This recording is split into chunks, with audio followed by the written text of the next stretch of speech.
prosper, for the Lord shall deliver it into the king's hand. And the messenger that had gone to call Micaiah spake unto him, saying, Behold now, the words of the prophets declare good unto the king with one mouth.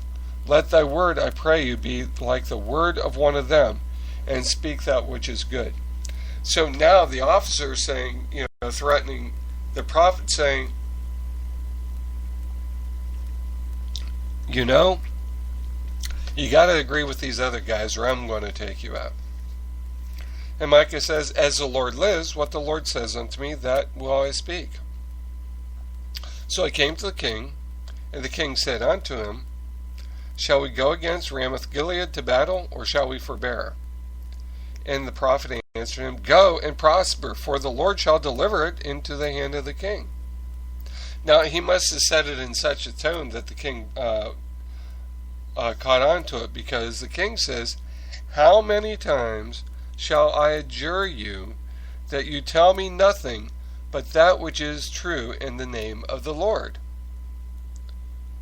And then the prophet said, and he said, I saw Israel scattered upon the hills, as sheep that have not a shepherd. And the Lord said, these have no master. Let them return every man to his house in peace. And the king of Israel said unto Jehoshaphat, didn't I tell you that he would not prophesy good concerning me, but evil? So here we have a prophet that is prophesying doom and gloom, and guess what happened? The king was killed, and the people were scattered, just as the prophet said. And because Jehoshaphat followed the Lord, he was spared. But he was kind of taken to task for him to be in league with the with the king of Israel to fight against the Syrians. Now there's another prophet that I'd like to talk to you about, and his name's Elijah. Elijah is the only other person that was caught up into heaven without dying. And this is what Elijah the Tishbite, who is of the inhabitant of Gilead, said unto Ahab. Now Ahab, when you're talking about kings, and nasty, terrible, ugly kings, Ahab would be the top of the list. And talking about nasty, yucky, terrible, unbelievable queens that would be so horrid we couldn't even believe it, would be his wife Jezebel. And we've heard about, even in passing, the saying about Jezebel, and she certainly earned her reputation, as you read in the scriptures. So 17, Elijah said to Ahab, hey, guess what? It's not going to rain for over 3 years, according to my word.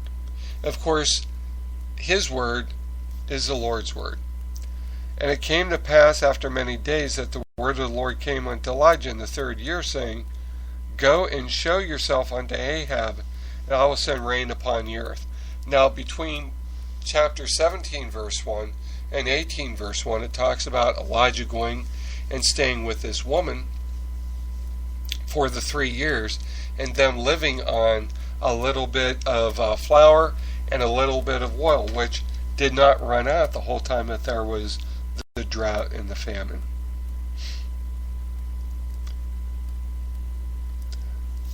So Elijah went and showed himself to Ahab, and there was a sore famine in Samaria. And it came to pass, when Ahab saw Elijah, that Ahab said unto him, you are the one that troubles Israel. And Elijah says, I didn't trouble Israel, but you and your father's house, and that you have forsaken the commandments of the Lord, and you followed Balaam. You might as well say it was a Satan worship. He worshipped other gods. Let them therefore, so it rains. Now, there's about 800 prophets, 850 prophets that are there, and Elijah challenges them. He looks at the children of Israel and says, okay, You either believe me or you believe them. And the children of Israel just kind of cross their hands, look at him and say, yeah, right, we're going to say one thing or the other. So Elijah says, okay, let's have a contest.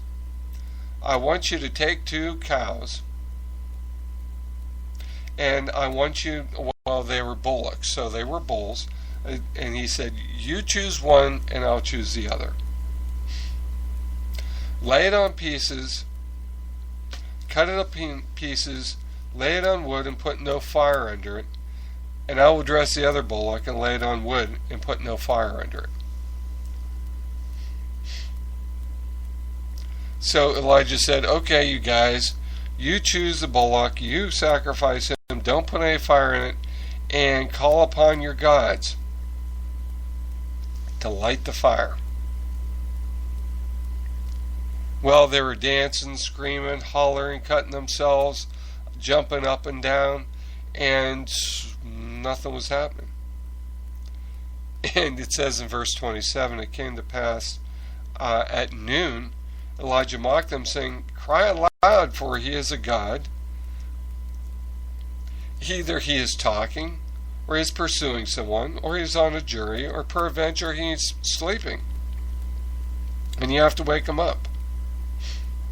Well, they keep on cutting, blood, gore everywhere. They're doing everything that they can to get this fire lit underneath this bullock, and it's not happening. So Elijah said to all the people of Israel, come near unto me. And all the people came near unto him. He repaired the altar of the Lord that was broken down.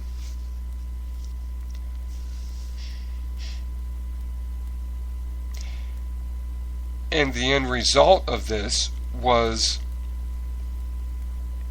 he had them pour water on the sacrifice, 3 different gallons, full barrels of water. And he sat there and he stood there, prayed to the Lord, and the fire came out, torched everything, not only the wood, not only the sacrifice, but it also burned up the stones as well. Well, as the story goes on, the children of Israel kill all the prophets,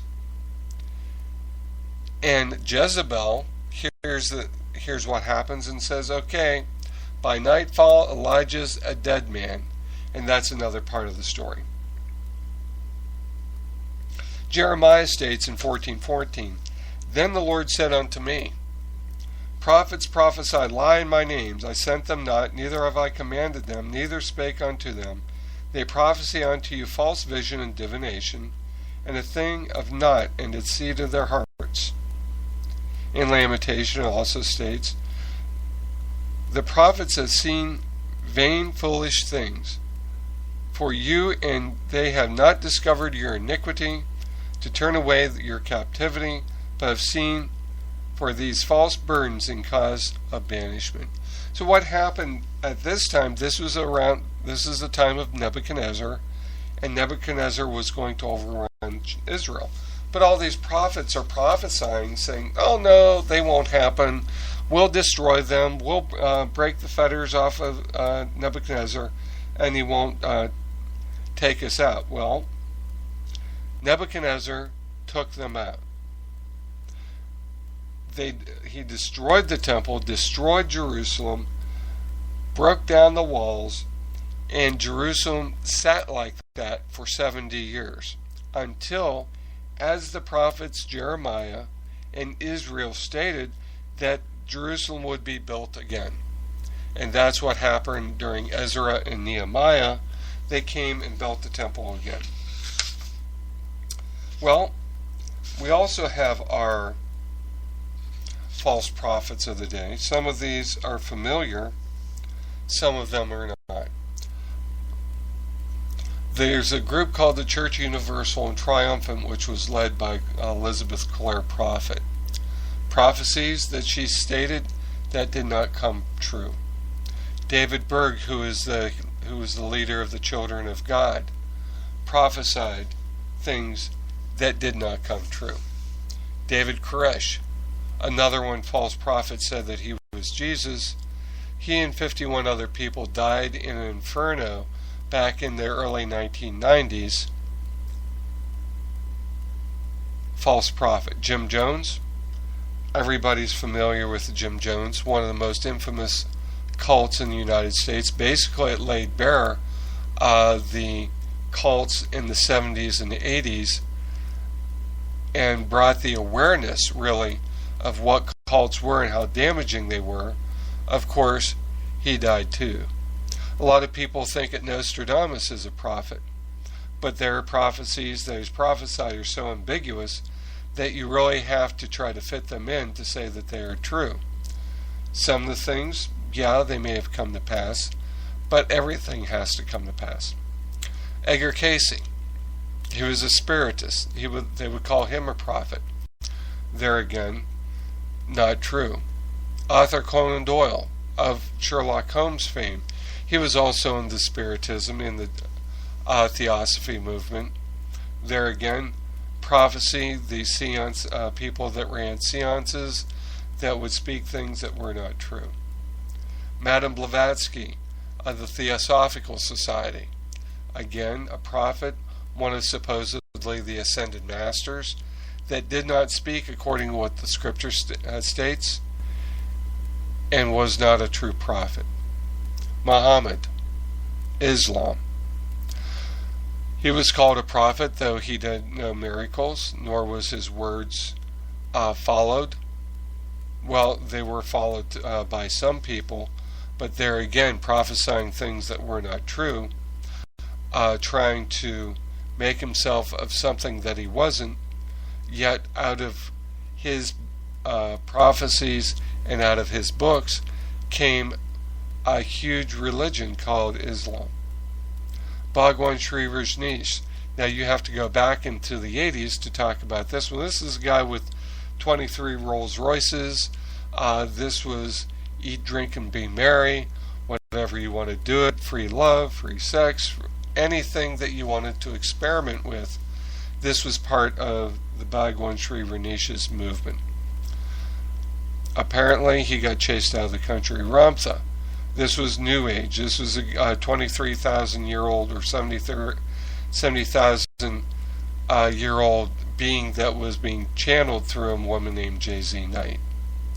Harold Camping, probably one of the most recent prophets, said that the world was going to end about 3 different times, and it didn't go any one of those 3 times.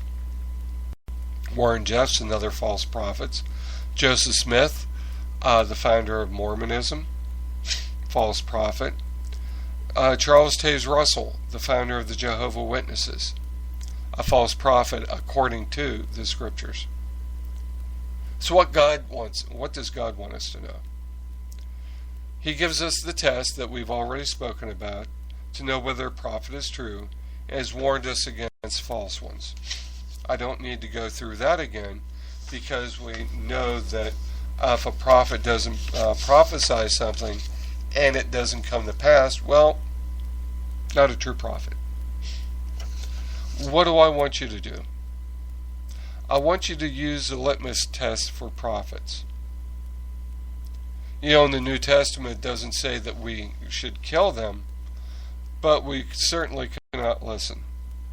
You know, Jesus talked to us about that, and he warned us as well. In Matthew 7:15 it states, "Beware of false prophets, which come to you in sheep's clothing, but inwardly they are ravening wolves." They're going to look like us, ladies and gentlemen. It says, "And many false prophets shall rise, and shall deceive many. For there shall arise false Christs and false prophets, and they shall show great signs and wonders, insomuch that it were possible they should deceive even the very elect." Now we're talking about Jesus saying this, and talking about, really you're talking about the end times at this point. Those things are going to happen in the book of Revelation and in Ezekiel and Daniel. And Mark, it reiterates, "For false Christs and false prophets shall rise and show signs and wonders, seduce people," the same thing, the very elect. In Luke 6:26, Woe unto you when all men